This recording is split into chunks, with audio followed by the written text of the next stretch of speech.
नमस्कार दोस्तों, आज हम करवा चौथ की कथा लेकर आए हैं। कार्तिक महीने के चौथे दिन पूरे देश में महिलाओं का पसंदीदा करवा चौथ का त्यौहार मनाया जाता है। इस दिन महिलाएं अपने पति की लंबी आयु के लिए निर्जल व्रत रखती हैं और रात को चांद की पूजा करके ही व्रत को खोलती हैं।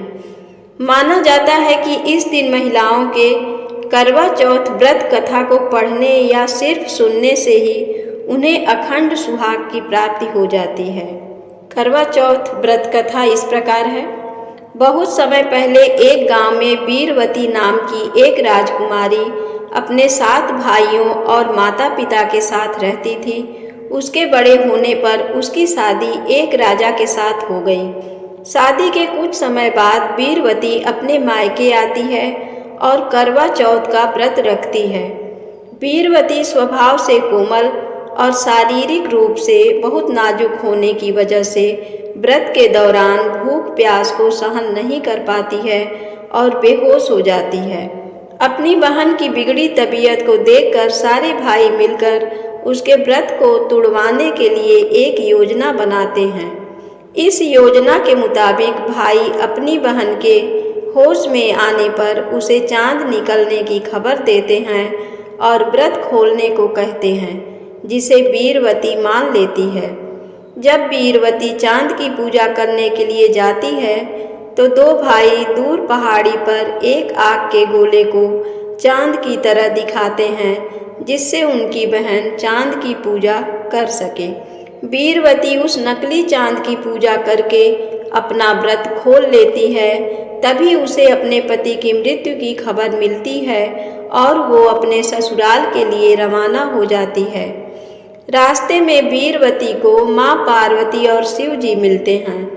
माँ पार्वती वीरवती को बताती हैं कि तुमने अपना करवा चौथ का व्रत नकली और झूठे चांद को देखकर पूरा किया है, इसलिए तुम्हारे पति की मृत्यु हुई है।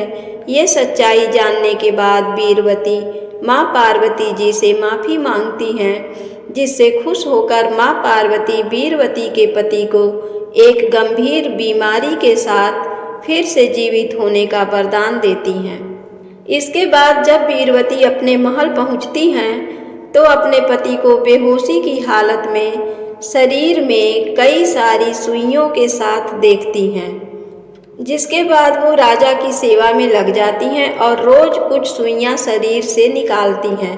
राजा की सेवा करते हुए वीरवती को 1 साल बीत जाता है और करवा चौथ का त्यौहार आ जाता है।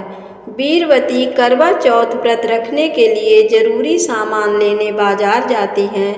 पीछे से एक दासी शरीर में बची सुइयां निकाल देती है। सुइयां निकलते ही राजा होश में आ जाता है और ठीक हो जाता है। अपने पास महिला को देखकर राजा गलती से दासी को रानी मान लेता है और वीरवती को दासी बना देता है। राजा के ऐसे व्यवहार के बाद भी रानी वीरवती पूरी निष्ठा और विधि विधान से करवा चौथ का व्रत रखती हैं। एक दिन जब राजा दूसरे राज्य किसी काम से जा रहा होता है तो जाने से पहले वो दासी बन चुकी वीरवती से भी पूछ लेता है कि तुम्हें दूसरे राज्य से कुछ चाहिए, जिसके जवाब में वीरवती राजा को 2 गुड़ियों को लाने को कहती है। जब राजा वापस आता है तो वो वीरवती को एक जैसी दिखने वाली 2 गुड़िया देता है।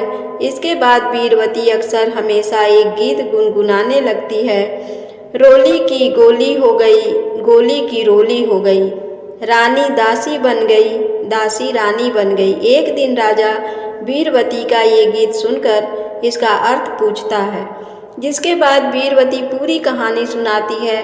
राजा को कहानी जानकर पछतावा होता है और वीरवती को वापस शाही सम्मान देते हुए अपनी रानी घोषित करता है।